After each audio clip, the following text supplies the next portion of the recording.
You're listening to Kayak Flyer with your host, Sean. This week we're brought to you by Tennessee Trailers, OutdoorAdventureTrailers.com, the best way to get your kayak to and from the water. Cutthroat Furled Leaders, the only leaders that I use. Cutthroat Furled Leaders are guaranteed to perform for whatever species of fish you're chasing. Check them out at cutthroatfurledleaders.com. Save 15% promo kayak. Stoneflynets.com, the very best in handcrafted and custom fishing nets made in the great state of Arkansas. Check out Stonefly Nets at stoneflynets.com. Guys, welcome back to the show. I know it's been a minute. We had some difficulty there for a little while, so we are glad to be back and plan on staying back. I'm going to tease this right before because we've been teasing at the end, but I'm going to go ahead and give away a cutthroat leader this week to anybody living in the continental United States. I'm not paying to mail one to Joel in Canada again. I'm just not doing it. All right.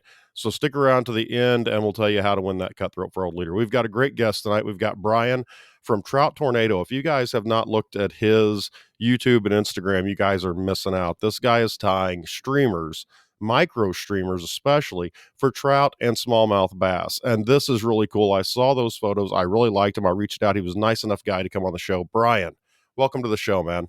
I'm super excited to be here, Sean. Thanks for the opportunity. Dude, I tell you what, I was looking on Instagram and one of yours popped up and I was like, oh, wow. And so I went and I looked at all the photos you had and I was really, really impressed. It seems like you're taking those big, god-awful, ugly streamer patterns that are 8 or 9 inches and you're cutting them down. Where did that start coming from? Yeah, so really out of frustration. I got to tell you, when I first got into streamer fishing, very influenced by, Kelly Gallup and, Kelly's flies are all, like this big, they're a monster. And so for a year, I just spent the entire time on my rivers in like New England area, just hunting with these big streamers. And I think I had like one big fish the entire time I was doing it. And I was just so pissed off. There's not a better way to say it. I was just angry, that I couldn't get fish to hit. And I started thinking, I'm like, all right, what can I do? And I went to a fly fishing show down in New Jersey and hung out with George Daniels. And, he started talking about smaller streamers and it just clicked after that. So that's really the inspiration. I was just desperate to catch, some beautiful fish. Yeah. And, I know that I've got one friend here in Missouri who loves the Ganga fly for bass. And it's a big fly. I think it's 2 number 1 hooks or a number 1 hook and like down to a number 4 maybe. But I mean, it's a big fly and double hooks. Every time I use it, I'm hooking myself. I'm hooking everything around. And so bringing that down to a smaller size, I just think is something I just never really thought of. I notice you use a lot of the articulated shanks in a lot of your flies. Sometimes they are hook to hook, but a lot of times they're the articulated shanks. Do you think those are becoming increasingly popular? I know it seems like they are around my area. Yeah, without a doubt. And there's good reason for it too. I mean, when you put an articulated shank on the fly, it just brings it to life. I mean, Blaine Chocolate, he absolutely destroyed it when he came up with the game changers and the mini shanks. And they just bring a whole new dimension. And I can't say enough about it because you can take a deceiver, right, which is a known pattern. It's been around forever. And you put a shank on the back like Alex Lafkis did, and all of a sudden the fly just comes alive in the water, and you can downsize it even more, right? So, I mean, the shanks themselves just give that extra kick in the water, which is really nice too, because if you think about, bucktail or deer hair or synthetics, you can only get so much wiggle and movement out of it. But when you put that shank in there, all of a sudden you have another articulation point. You can still get the movement from the naturals or the synthetics, but then all of a sudden it just kicks and it moves and it vibrates in the current with you not even having to do anything. And tell you, that is a fish trigger. The fish, I think, are getting more savvy, and I don't know, their brains are what, the size of a pea or something. But I think they're getting more savvy, and really tying flies is the only weapon that we have to really trick those savvy fish. So yeah, shanks are it. I love them. I had a friend of mine the other day. I can't remember if we were doing drinking on the fly or if we were talking after, but he said to lead wire wrap the last shank to give it additional movement. Have you heard that or used that technique? I have, yep, I have. But all my shanks, I'm looking at some here, some of my flies, like, this is a little mini Lafgus, and it's got that shank and the little paddle on the back there with that hen hackle. And if I put weight on it, at least on that fly, it wouldn't kick as well in the current, because when you get that paddle on there, it'll just move. And if you put a little lead wrap on there, it would think it. I don't know. I just don't think it would have that same action in the slower currents. Yeah. And so that's what I was wondering because I've not tried it, and so I didn't know how that would work out. I thought my fear was that it would start dropping the fly on the Right. tail end. Right. And so I know that he swears by it, but I think he's doing it on some bigger flies too, like maybe some musky flies just to get some more movement out of it. I But can see that. yeah, and it's just one of those things where when you talk to tires, you always like to ask, "Have you tried this? Have you seen this? Have you heard about this technique?" Especially if you're going to think about doing it, it saves you some time. It definitely saves you some time.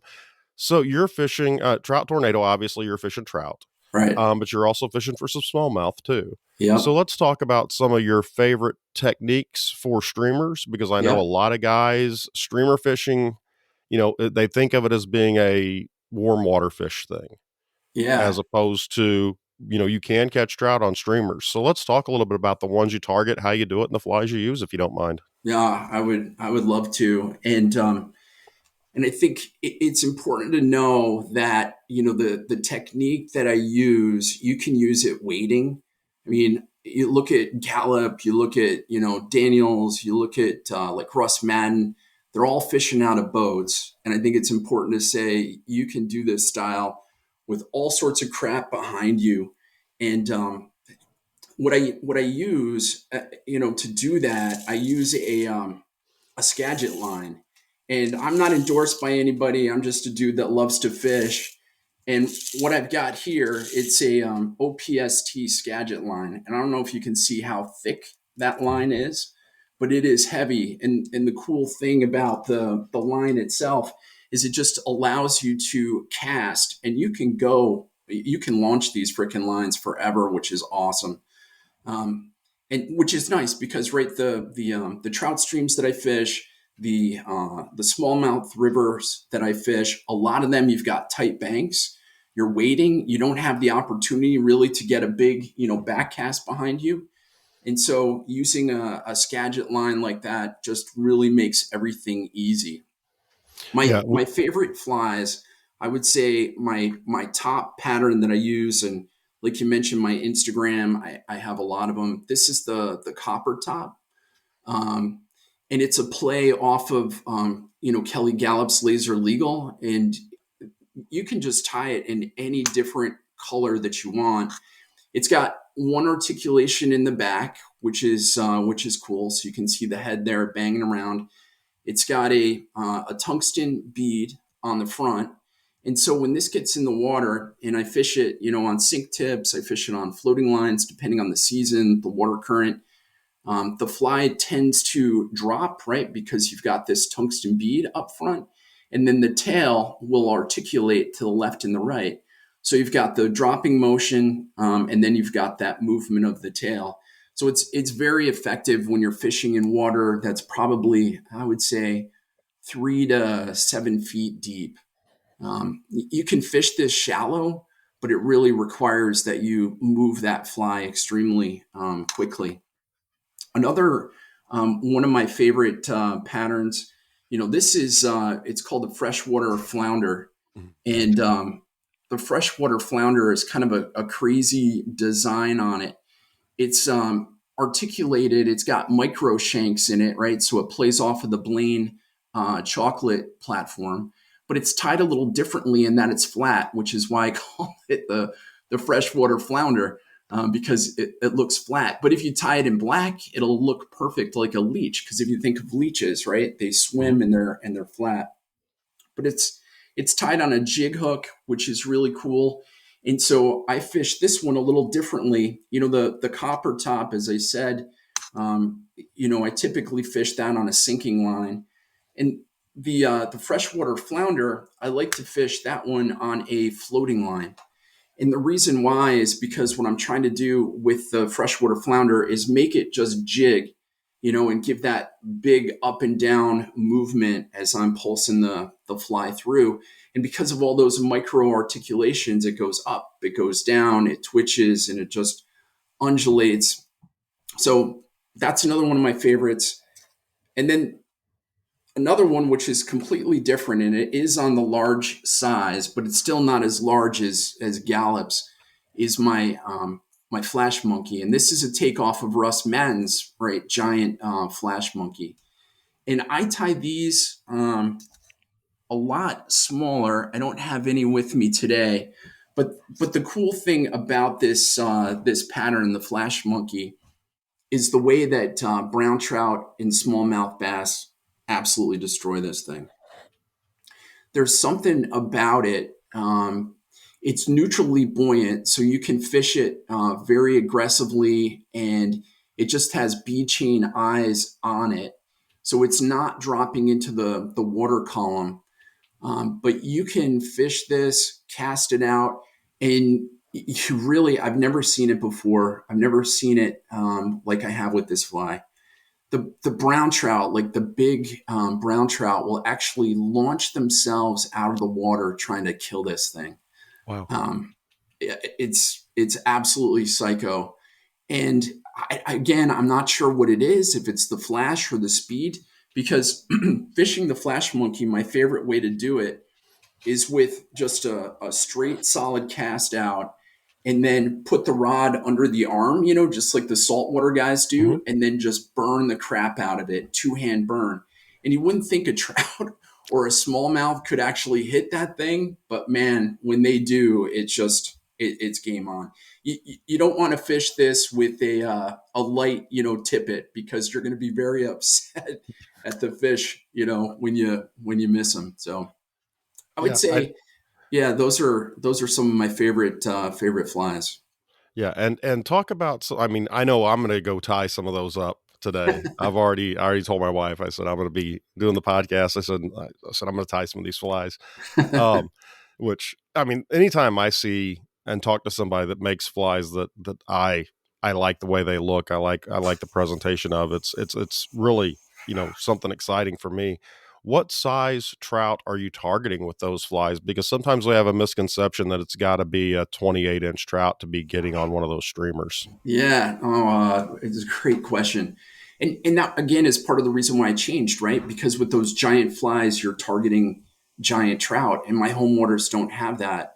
So when I go out, I'll catch trout anywhere from 13 inches. The biggest one that I've caught, in the past couple of years was 24 and a half inches, and that was a wild brown.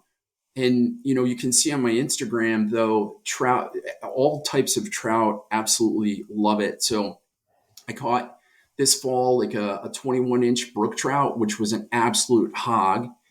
And that hit on my Lafgus. It actually hit, I think, on this very fly. This is one of those Lafgus Mhm. mini deceivers, which has got two articulations in it. And the brook trout itself, I was twitching. It was so cool because I fished two flies at the same time.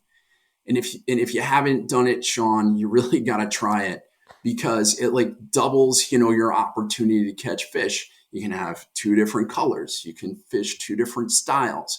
You can have one with tungsten, one with neutral buoyancy, and that's exactly what happened. I had this on the top, and I had like a copper top down below, and I was twitching the fly through the surface, because you've got the heavier fly, which is down below, right? And it kind of pulls it back and forth, and it makes this crazy motion when you've got all those articulations in there. and this brook trout just came up and absolutely freaking housed the fly. Um, it was pretty darn cool, and I had no idea, how big that fish was. But there are, I know I'm kind of rambling here, but you can catch trout really from any size, from 8 inches to 24 and a half. And they don't discriminate. Mhm. You know, it doesn't matter. Rainbows, browns, brook. So it's all good. Yeah. I've got in the wintertime here they put trout in some of our local lakes to encourage winter fishing. And one of the guys I work with, Tom, takes his spinning rod out there and uses inline spinners. Yep. And it's funny because you'll talk to a lot of the fly guys that are catching fish, and they'll be using a small hare's ear, they'll be using a Prince nip, something like that. Yeah. And then here he is throwing, a big inline spinner rooster tail Oh, yeah. and, catching fish all the time. So I think there is a common misconception among trout fishers that streamers aren't for, medium sized trout, small to medium sized trout. And I think we're doing ourselves an injustice on that, and you're proving it. I've yeah, and the past 5 years I've done nothing but streamer fish.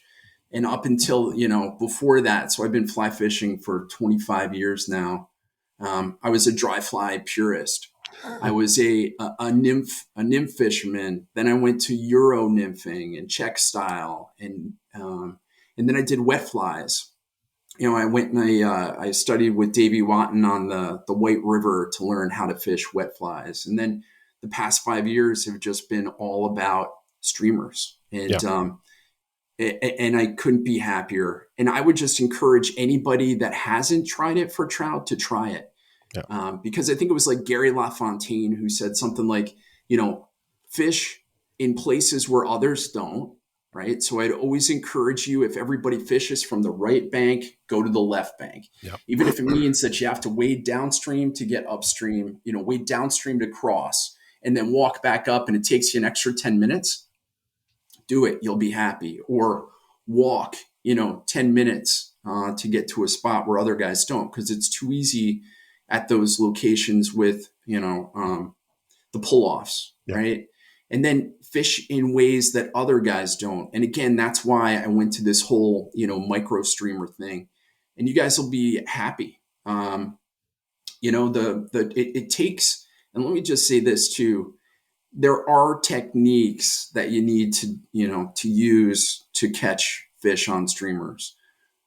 I've heard, Kelly Gallup, I think he calls it like goat roping, where you just cast out and you bring the fly back at the same cadence, and you really have to become the minnow mentally, Yeah. right?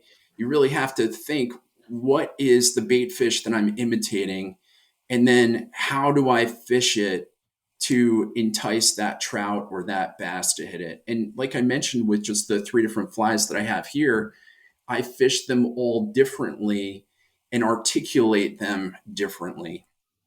And it does take time on the water to figure it out.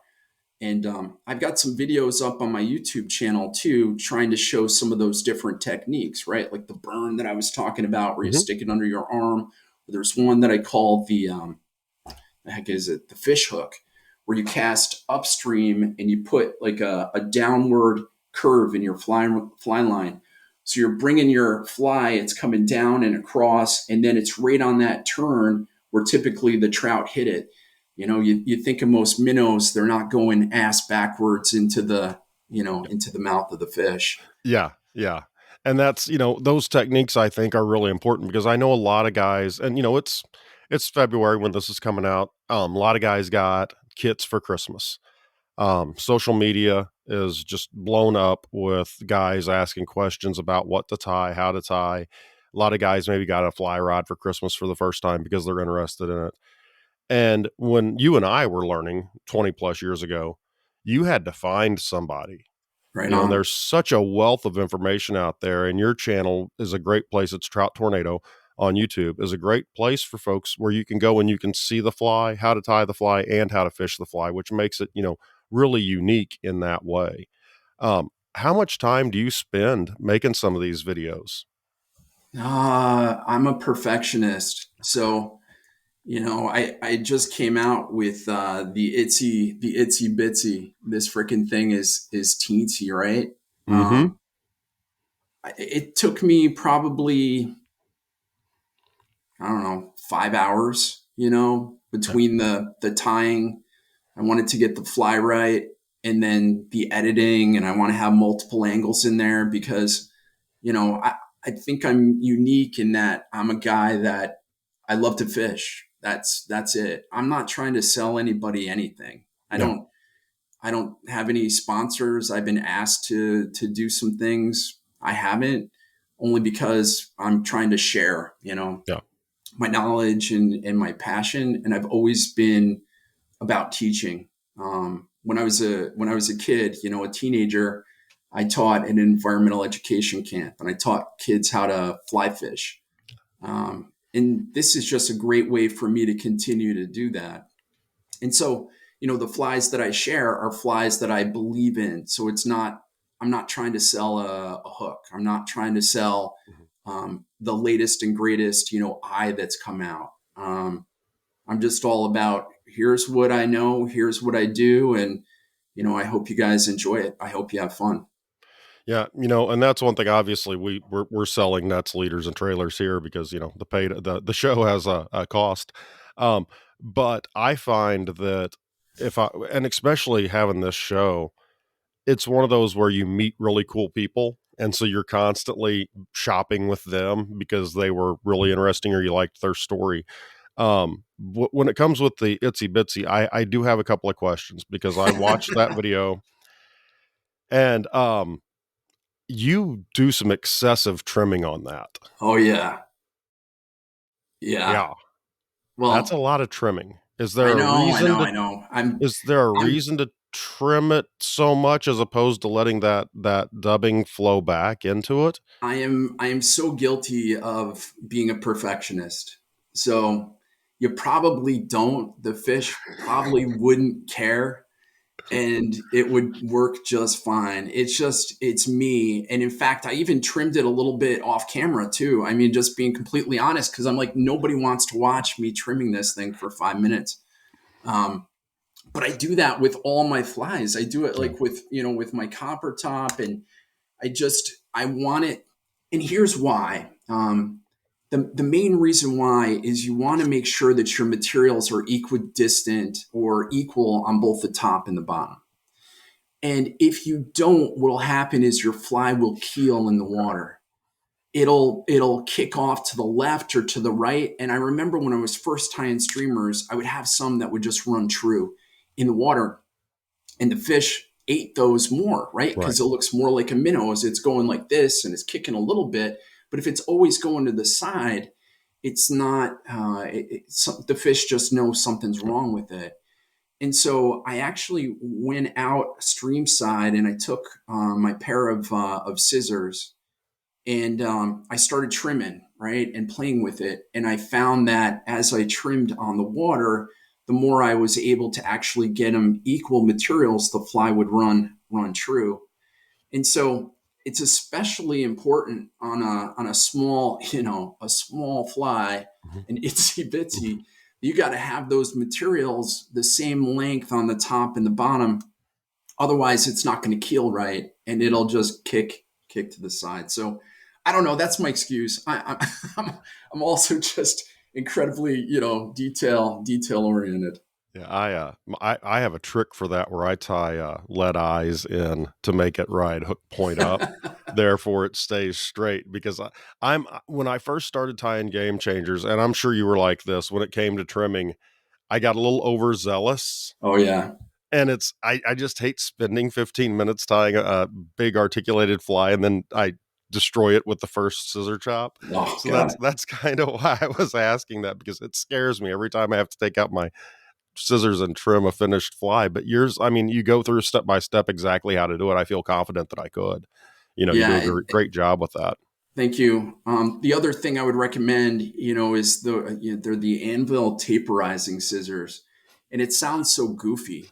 It's like, what is a taperizing scissor going to do? It's worth the $9 or whatever, because it allows you to trim the material without cutting all of it off at Yeah. once. And it sounds goofy, right? But you spend 15, 20 minutes tying a fly. Mhm. And like you said, you come in and you start clipping. If you do, if you do too much, your fly is screwed, right? Yeah. And so those taperizing scissors, they allow you to just take a little bit off at a time. And I don't know, it saves you a lot of frustration. So, Yeah. but thank you for the compliment. I Oh. try to do it step by step so anybody can do it.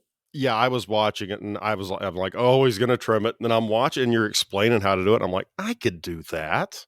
Yeah. I don't know why I've gotta be worried about that. Maybe get my daughter who's more artistic than I am to come over and have her do it. You know, "Honey, I daddy think you needs you do to it. cut this fly." But yeah, I picked up a pair of thinning shears a couple years ago, and Oh, good. those helped me figure out how to, because you're not cutting everything off, so you're just thinning it out. Those helped me a lot whenever I was, doing game changers. Yeah, So, same thing. They're the yeah, same thing. Anvil, right? As opposed thinning shears from a barber, right? Because that's yeah, what they use when they cut our hair, trying to yeah, give us a little bit of taper. It's the yeah, same and thing on the flies. yeah, and those things, I mean, they're great, but it's always fun to find out these little tricks because I know a lot of guys get frustrated. I mean, I've thrown game changers out there when I first started, and they just didn't swim right. Correct. And, I switched to made almost exclusively feather game changers for about 3 years because they Cool. seemed to swim better than, Right. and I didn't have to trim, and so I loved those. But getting back into normal game changers again, it's been interesting. Have you tried anything with the feather style? I know you use a lot of laser dub and stuff like that. I do. I do. I've tied a couple of the feather game changers. I think a lot of the guys in my rivers fish feather game changers. Yeah. In fact, one of my buddies does, and he does well. But again, I'm always trying to do something Mhm. different than the guy next to me. Yeah. So that's kind of why I've stayed away. I think they're beautiful. I think they ride in the water. I love being able to create the taper without having to trim. I'm with you, and I'll Yeah. offer up one other trick on trimming, which might help you too, Sean. Which is after you've tied your fly, if you take it into your sink and you wet it, you put water on it, Mhm. it'll show you all the material flaws right in front of you. You'll be able to see exactly where you have too much or too little. And when the material is wet, especially with synthetics, you can trim with your scissors and just make the perfect taper while it's wet. Never thought of that. That is a great tip. That is Yeah. an absolutely wonderful tip. That would have never crossed my mind normally. Yeah, so don't let your daughter play with it. You Yeah, you do it. You'll I'll you'll do it, be I'll do it. happy. Yeah. I tell you what, that is an interesting tip. I will definitely have to go through and try some now that I've tied that I need to look at. When we talk about, streamer fishing, for trout, a lot of guys, they buy a 5 weight fly rod for trout. Yep. And that's pretty standard. Um, do you think that a 5 weight is ideal for medium smallmouth bass through the trout that you're chasing, or would you say go up to like a 6? No, so I'm all for small. So the rod that I use it's an Echo Steve Rajeff number 3. It's an Okay. SR3, and it's a two-handed micro spay rod, which is what I throw that Skagit line on. And I've got a whole video on my setup if you want to see it. And that thing is a cannon, and the 5 weight would work as well. Um, uh, I know the fly lines that I use from OPST, they make those Skagit heads for 5 weight lines. I started with that, and they're called Commando Smooths, Mhm. and there's no mono connection to them. And it's great because you can load the rod. It's easy. The 5 weight, you can use a 5 weight, you can use a 3 weight. And any of the streamers that I tie, except for some of the bigger ones, right, like the Flash Monkey, but all these other flies, like the Mini Boogeyman, right, they would all be able to be cast with that 5 weight. And that's Yeah, the cool thing about that Skagit line. cool. I'm gonna definitely be checking that out because I use a 4 weight a lot. And I'm sure it's like this in the summer up there where you sort of get that time of year where it's really hot and the fish are really turned off. Yeah. And Yep. I had Pablo make me one of my friends, he made me a one weight. And so I Oh, wow. take and I'll put two squirmy wormies and fish for panfish with a one weight. Because you Cool. can't catch anything a size, so you might as well have fun doing it. But there is, you really, if you're not experienced with light fly rods, I think that it's better to rod up a little bit and work your way down. I know I started with a 6 weight, and then have worked my way down. Now, like I said, I don't trout fish with my one weight. I don't want anybody to get out there. The trout would be dead by the time I got it to the bank, but it is great for panfish. But yeah, I've found that 4 weights, even 2 weights, sometimes if you're fishing a water that's not got big fish, I mean, it adds something to it, in my opinion, I'm as with far you. as the fight. I'm with you. I think, you could cast any of these streamers with a 7 or an 8 weight. And again, that's how I started 5 years ago. And you would hook, a small trout and it would suck, right? There would be no life, no battle to it. Even with the smallmouth, I mean, a smallmouth on a 7 weight is cool, but it's a hell of a lot better on a 3 weight, Yeah. you know? An 18-inch smallmouth on a 3 weight, it feels like a tarpon. Yeah. It's awesome. Yeah. So I'm with you. And that's part of the reason, again, why I went to the smaller setup, because I'm on small streams. I'm, fishing in tight quarters. And I just wanted that versatility because I got crap behind me, and if you can't cast, you can't get to those fish. And, again, I'll just go back to LaFontaine. You got to fish where other guys can't.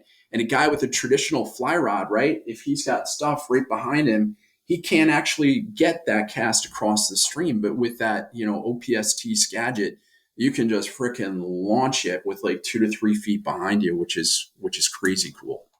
Yeah, and talking about the fishing where nobody fishes, and I'm gonna get on my soapbox here. When I got my kayak, that opened up miles of river. I could float 2 miles downriver and then fish for 3 miles, and then float another 2 miles and never see anybody except for that first and last mile. That's right. And now the big box stores and all of them have the $100 kayaks, and my fishing has changed a lot. Places Right. where, you would consistently go and catch good sized fish have been hit. And so I think it's getting harder and harder to find those places. Have you noticed that just with the influx and, more people outdoors the last couple of years? Oh yeah, absolutely. So, I have a kayak. I have a Watermaster, which is a small inflatable, and I have a Flycraft, which is a 2-man boat. How do you like the flycraft before we go too far? I'm Oh, just I, curious. I, I love it. Yeah. I've had it, I think 6 years now. What I love, it just fits right in the back of my truck. Yeah. You don't need a trailer. You can ride 2 guys in it. One guy can stand up front and fish, the other guy can row. Or the majority of the time, what we would do is we would float, get to a run that we wanted to Yeah. fish. Both of us, put the anchor down, walk back up top to the run, fish down through the run, get back into the boat and go. Yeah. Um, I have nothing, but good things to say about the Yeah. Flycraft. It's Yeah. just fun. Yeah, I've been seeing a lot of those. A guy I know actually just bought one, and I'm itching for him to take me down to the White River on it. Yeah, yeah, yeah, Yeah. yeah. Um, But, Yeah, I'm also a huge fan of the Watermaster, just because it's a 1-man craft. mhm, It allows you to float, which is great down the river. And when you get to a spot that you want to fish, you don't have to anchor the boat and walk. You can actually just put your feet down and stand up, yeah, which is pretty darn cool. And then fish, and you just walk down, and the boat kind of bumps you in the butt as you're going down. But yeah, kayaks. I'll tell you a little story. This is kind of funny. The reason why I bought my first kayak was because I was fishing in Maine for stripers, and I went out with a friend of mine, and we were fishing a place called Pine Point, and the tides there, run from 3 to 6 feet, and we mhm, were fishing an outgoing tide, and we were just crushing striped bass. It was awesome. And my buddy, I was new to Maine, and my buddy's like, yeah, yeah, yeah, we can just follow the tide out. So we walked. and we walked and we walked and we got out, probably a mile or so, and fished the entire tide. And the incoming started coming in, and we started catching fish again. And next thing I know, the water is up, like, to my calf and coming up to my knee. And I'm like, hey, should we be going? No, we can. By the time we got back, right, all of a sudden we were in panic mode when we realized I had my fly rod was in my mouth. I had my waders on, and I was swimming, you know, to Yeah. make it to shore. So it was after that where I'm like, you know what? Yeah. Just Kayaks are a great tool. yeah, yeah, they are. And that's, we talk about safety like occasionally on this show. Probably not near as much as we should, but that exact same thing will happen on a lot of your rivers. When they start to generate electricity. If and you really need to pay attention because what you waded through that was hip deep going out, when you come back, it may be a 12-foot hole. And I don't think people pay enough attention to that, Yeah, you know. I've seen that too on the White River, Yep. especially. Mhm. We were down there. That can get pretty dangerous pretty quick. We rented a house right on the White River, just south of Bobcat, last summer. And of a morning, we walked out, and man, it was beautiful. You could walk right down to the bank. By about lunch, it was bank full, and by 3 o'clock, when they were really generating, you were wading through 2 foot of water to get back to the yard because the part of the yard became the river, and Yeah, you don't think about it because you see a little bit of water, but it adds up really fast, and that's when you're down where you don't hear what's going on. That's a real thing. The Broken Bow, the Lower Mountain Fork out at Broken Bow, Oklahoma, is the same way. It's a great place just to kayak. It's got about a 3 foot waterfall you go over, but you wait until they start releasing water because they're shut-ins. But when the water gets high enough, they become rapids. And so you right. have to really plan what's going on with the water release in order to get the best float out of it. And, that's something we've got to pay attention to on water safety. Yeah, and I fish 365 days a year. So when there's open water, I'm out there and fortunate enough to have regulations that allow me Mhm. to do that. And when I go in the winter and I'm by myself, I always wear one of those self-inflatable Mhm. vests, because I mean anybody that fishes a lot is going to fall in. Yeah. It happened. It happened to me just like 3 weeks ago. I was backing into a spot. I had my water master, and I was going down the bank. I fell right into the water. I didn't have my vest on. Don't tell my wife. And when I got up, I was completely soaked, and it Yeah. was 29 degrees out. And thankfully, there was a bench right where I had just launched the boat, and I was able to go up to the bench, and I did like the hillbilly striptease. I took off every single layer of clothing that I could, and I was getting some strange looks from the locals as they were driving by, but there was nothing else I could do, and I was helicoptering my clothes over my head, just just trying to make Oh. sure that I got as much water out as humanly possible. And I'll give a shout out to like Under Armour in Patagonia, because I had two choices. It was either row down the river as fast as you can and not fish, which of course I didn't do. Yeah. Yeah, I fished the whole day, and I had to dump my waders three more times because my clothes kept draining, water out. But Uh, yeah, I'm going to winter give you safety. Yeah, safety is definitely important. Man, I can't believe I'm gonna tell this story. It's really embarrassing. We went on a late October. So we were still above the 120 rule, but it was like right at the 120 rule. And I fell out of my kayak. And I was wearing a pair of pants that get water off really quickly, but I had on underwear.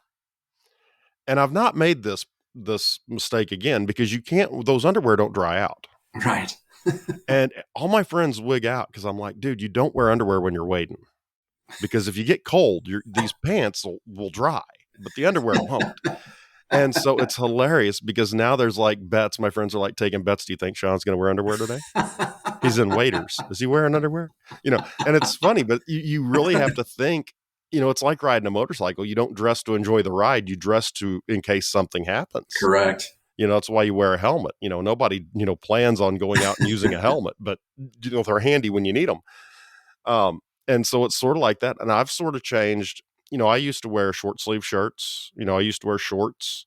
I'm out all the time. And in the middle of summer, my legs just look as like they will in the wintertime because if I'm on the kayak, I'm wearing long pants so that I don't have to apply sunscreen. I'm wearing Yep. long sleeve, breathable shirts, just like the pants, so that I don't have to put on sunscreen.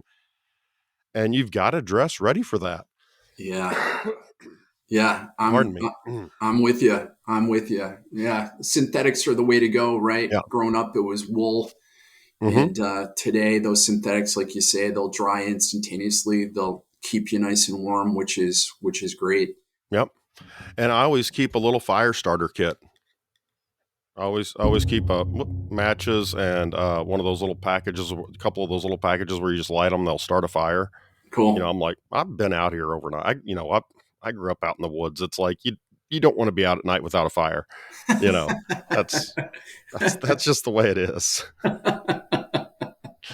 So, um, I know we don't want to talk about any of the particular rivers, but we've both mentioned the White a little bit. That's becoming increasingly popular, and I'm lucky; it's 4.5 hours away from my door. Oh, wow. So That's yeah, great. and there's another river closer. It's about 2.5 hours. It's called the Spring River down in Arkansas, and it's really turning into a nice river. But we think about these big rivers like the White using the great big articulated. What's been your experience with the White, even with some of the smaller flies? Yeah. So you don't have to go big when you're on big rivers. I always think of it like a French fry.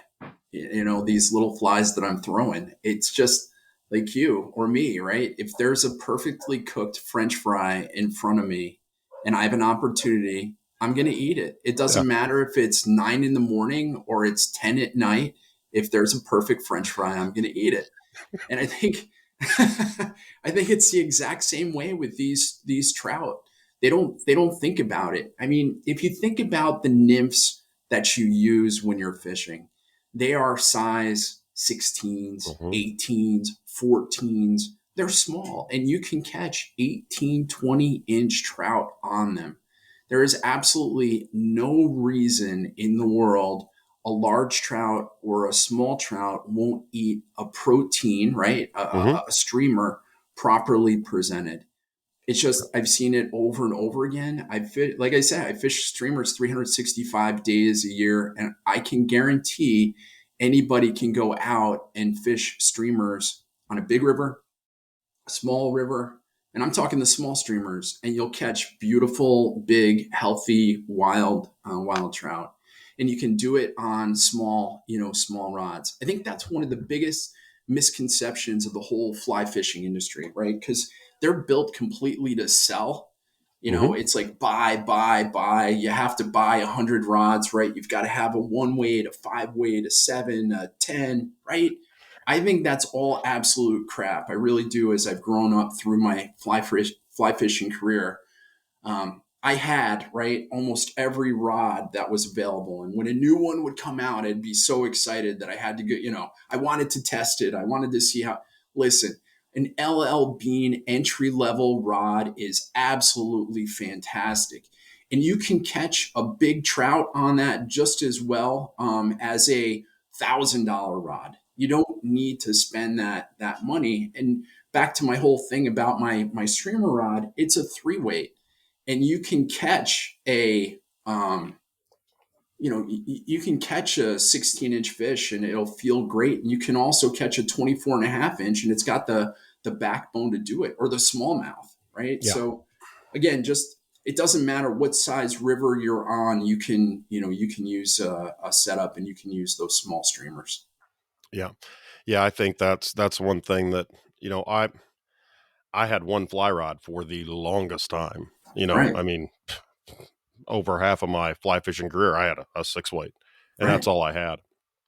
And then I sort of got some fly rods here and there. I was going to Louisiana, saltwater fishing, so I picked up a 10 weight. A guy I knew bought a bunch of stuff at a garage sale, and he had a Cabela's 8 weight with a rod, reel, line, everything. And I'm like, dude, how much do you want for it? He goes, I'll take $40 because that's what I paid for everything. I'm like, okay, here's $40. So I've got an 8 weight. I think I've fished it twice. But it's one of those where somebody says something, it's like, dude, I know it's a Cabela's 8 weight rod, but Who it cares? casts fine. Who, I take it out in the backyard and casted it before I bought it. I'm like, there's nothing wrong with it. And I think sometimes we get really obsessed with tying materials, exactly what tying materials to have. I've noticed that a lot.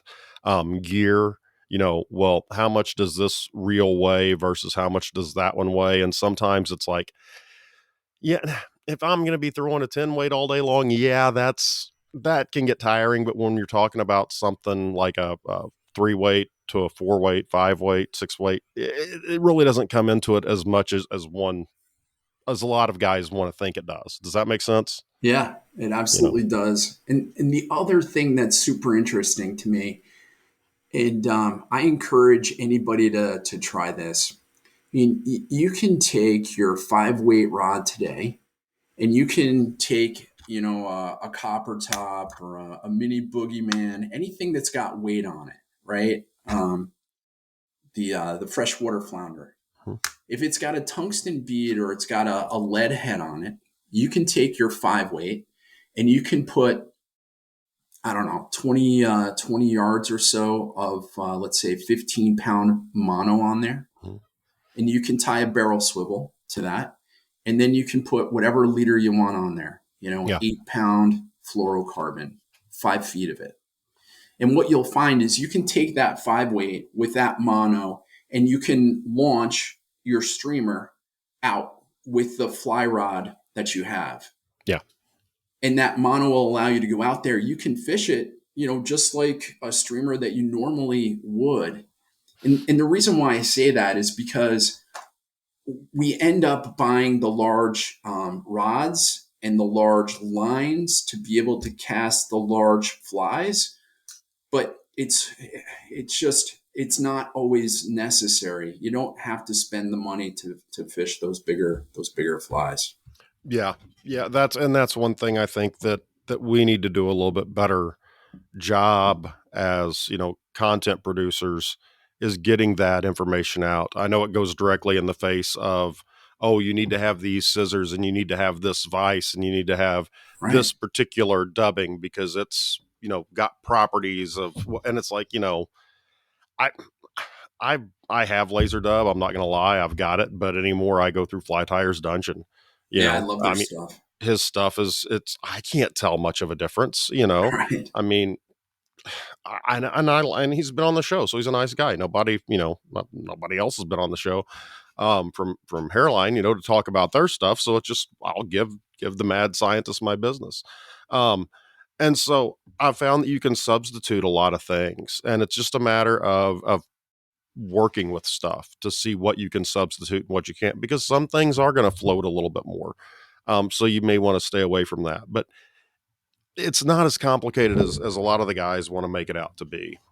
Yeah, I'm with you. I mean, I'll shout out to Fly Tires Dungeon too, as I'm looking at the flies that are tied here, right? Like the Mini Boogeyman has starburst Yeah. materials and fibers all through it, and that's one of my favorite fibers that they have. And I'll echo what you say about Fly Tires Dungeon. The owner of the company did a special blend for me. It was a yellow. I don't know if I have it right here in my fly box, but it was beautiful. It was kind of a yellow with a little bit of brown. I was trying to imitate more of the belly, of a brown trout, which has got almost that amber look to it. Mhm. And I asked him how much he wanted for it. He said nothing. So I always promote his materials in my tying videos. I try to highlight it on my Instagram Hmm. page. I have nothing but great things to say. And then as far as material substitution, I'm with you. I mean, it there are some materials like you can buy deer hair from anywhere, right? It doesn't. It absolutely doesn't matter. In fact, some of the flies that I tie, I'm using the back of the deer hair itself. I'm not even using the primary part of the deer hair that you're supposed to use. Yeah. That's such nonsense. They're just like coming up with excuses for you to buy more materials. I'm convinced.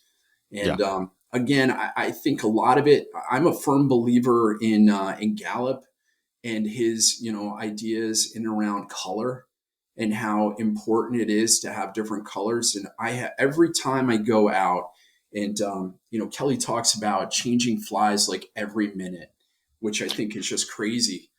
But I do actually believe that there's something to it because I'll Yeah. have been fishing, white or black or yellow or chartreuse, a tan, and then you put on a tan, and all of a sudden it's game on, for an hour, right? And then it turns off, and then you start going through the rotation again, and it turns on to black.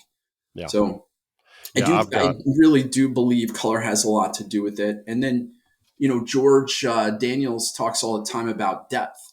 And I'm also a firm believer in that, right? Your fly's got to be in the zone that the fish are comfortable in feeding that day. And there's some days where they'll come right up to the surface and boil and smash the crap out of your flies.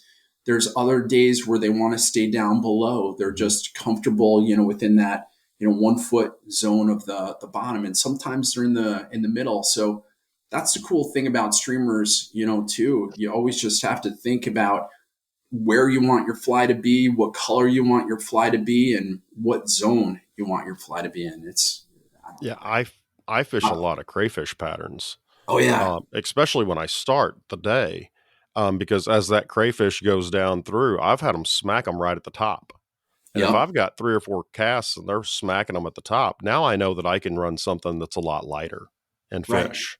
Whereas if they're smacking them about the middle of the water column, and then if it gets all the way down to the bottom and I'm working it, then I think it's a nice fly, a nice style fly, the big heavy fly that'll float down through the water and then get to the bottom is good for indicating what they're going to be feeding on that day.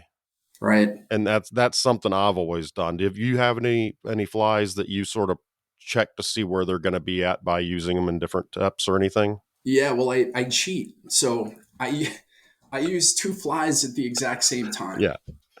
And so, I'll put a heavy fly, like a crayfish pattern on, um, or, a lead headed fly on. And then so let me take a step back. When I approach a run, what I look at is the depth of the water, the speed of the water, and where I think the fish are going to be. And then I pick and choose like my shooting head Mhm. depending upon what the depth and current and speed and the time of the year, right? Because of the temperature of the water, because we all know when it's icy cold, they're going to respond differently than when Mhm. it's above 58 degrees. So once I figure that out, I've got the right head on my Skagit line. Then I think about where I want my flies to fish in that column. So do I want a fly to be right on the bottom? Cool. If I do, then I put one with lead head or a bigger tungsten bead on it. And then I pick another fly for my top fly, which sometimes can also be another tungsten beaded fly. So now if I have a 10-foot run that I want to fish and the water is moving at a pretty decent clip, I'll put two tungsten flies on. I'll put my heaviest sink tip. And then I know when I cast and I put it out there, they're going to drop. They're going to get into that zone. And then I can manipulate the flies through. Um, if it's a shallower run, then I'm going to use a lighter head and I'm not going to use two tungsten flies because I don't want everything to hit and to go down as quickly. So I may use a brass head for the fly, right? A brass bead or some light dumbbells, and then a fly that's neutrally buoyant, which has more deer hair on it for my top fly. Yeah. So it's a whole process. I'm with you. You really got to think about the water. You got to think about how you want to present in that water, and it's a little, it's a little like unlocking. You need a secret decoder ring Yeah. almost Yeah. every time you go out to figure out where they are. But then once you figure it out, the other thing, I'm interested to hear if you've heard this or seen this too. Once you find the fish are in like 3 feet of water with a heavy moving current, and the presentation is bringing it up and down pretty much that whole day, that's where you'll find those fish, and you can kind of ignore the other runs and just look for similar water. Yeah. It's one of those things where, and I've seen guys do this. Thankfully, I wasn't fishing with them. They were just in a area that I was at.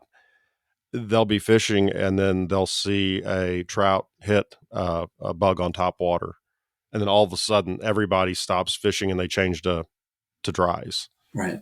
And you saw one fish feed, Right.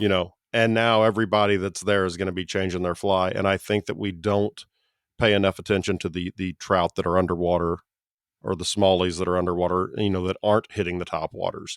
And if we spend as much time looking at how to fish streamers as guys look at what size flies are landing on top, I think people would have a lot more success. I agree. I agree. Color, Mm-hmm. depth, silhouette. Yep.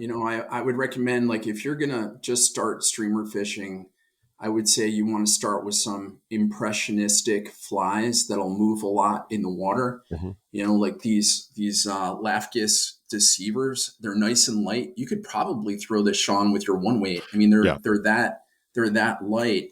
And then just take your time, think like a minnow. And what I mean by that is, it sounds kind of goofy, right? But if you look at a minnow, you want your fly to do that. And Right. there's techniques that are the jerk strip, right? That Kelly Gallup talks about a Mm-hmm. lot. And I really encourage you to learn that as you're just starting that streamer fishing, and go with a simple fly. And then I would recommend, if you're tying it, to tie it in like 5 different colors, which I know sounds goofy, but like if you take a look at my fly box is organized all by, and this is one of them, by colors. And I try to have, black, white or tan, um, olive, brown, yellow, chartreuse, Yeah. and then variations of that. And they're all different, weights in them. So some of them will ride higher in the column. Some of them are neutrally buoyant. Some of them are, they've got such a heavy tungsten bead, they'll go right to the bottom. But tie it in, like 5 different colors, and just have the confidence to fish it. And if you fish for 10 minutes and you're in water where you know that there's trout or smallmouth and you don't have any luck, change the color, and find a different run and fish that color. And if it doesn't work, change up halfway down the run and just go through those 5 colors. And if you don't catch anything, right? So five colors, that's 50 minutes. You've spent an hour. Yep. Then it's time to change your tip, right? Your line. Get something that'll get your fly down a little bit further into that water column. Yeah. And that's an easy way really to start effectively fishing, and just have confidence, in that fly. And I encourage anybody, you guys can reach out to me on Instagram through, DMs. And I'll try to help you. I mean, if you have questions, I'm more than happy to do that. Again, I'm not selling anything. I'm just trying to help other guys learn. Yeah, definitely. And we're definitely going to ask you back on. This has been great. I mean, this has been really educational for me too. I mean, just talking about the way you're trimming the flies and things like that. So yeah, it'd be great. What I want to do for the giveaway, guys, if you go over to our YouTube, you can watch. If you're listening to the podcast, you can watch it over on YouTube. I think we're going to start putting them on this. There's another one too, I think called Rumbler. I saw that the other day, and there were like no fly fishing videos, so I'm like, ooh, I'm going to start posting up there. So if you go to either of those and check this out, go over and look at Trout Tornado, and leave a comment with what your favorite looking fly is. And then we'll draw somebody randomly from those comments, and we'll send them a cutthroat leader. I'll get a hold of you and get your information. So yeah, just put down what fly you think looks the most interesting, or one you would be the most excited about trout or smallmouth fishing with off Trout Tornado, and we'll that'd be a great way. Just you can like and subscribe to both channels at the same time, and get a free leader. So Sounds pretty good. yeah, that's not a bad way to do it. We teased it up front. We teased it on the back end. Brian, this has been great, man. I definitely want to talk to you a little bit more. We'll schedule a time in the future. But I tell you what, when you're doing those videos, you need to make sure you're taking photos, because I don't think it'll be long before somebody comes along and asks you to put together a book. Honestly, the way some of these books are coming out, and just tying books becoming even more popular. I'm looking at some of your flies, and they are so interesting and different from what we normally see. I definitely would be taking a lot of photos. Looks like I got to upgrade from my iPhone then. I tell you what, a lot of these guys, well, I know Kyle and I know Nick Dooley, they've got like these little light boxes and Oh yeah. cameras, and I'm like, man, yeah, I'm just sitting here with the cell phone taking photos. Yeah, me too. If anybody has any recommendations on how to take pictures of flies, please reach out to me. I'd love to hear from you so I can learn how to do that better. Yeah, definitely. Brian, we'll talk to you again, guys. This is Sean with Kayak Flyer. We will hopefully see you guys all next week.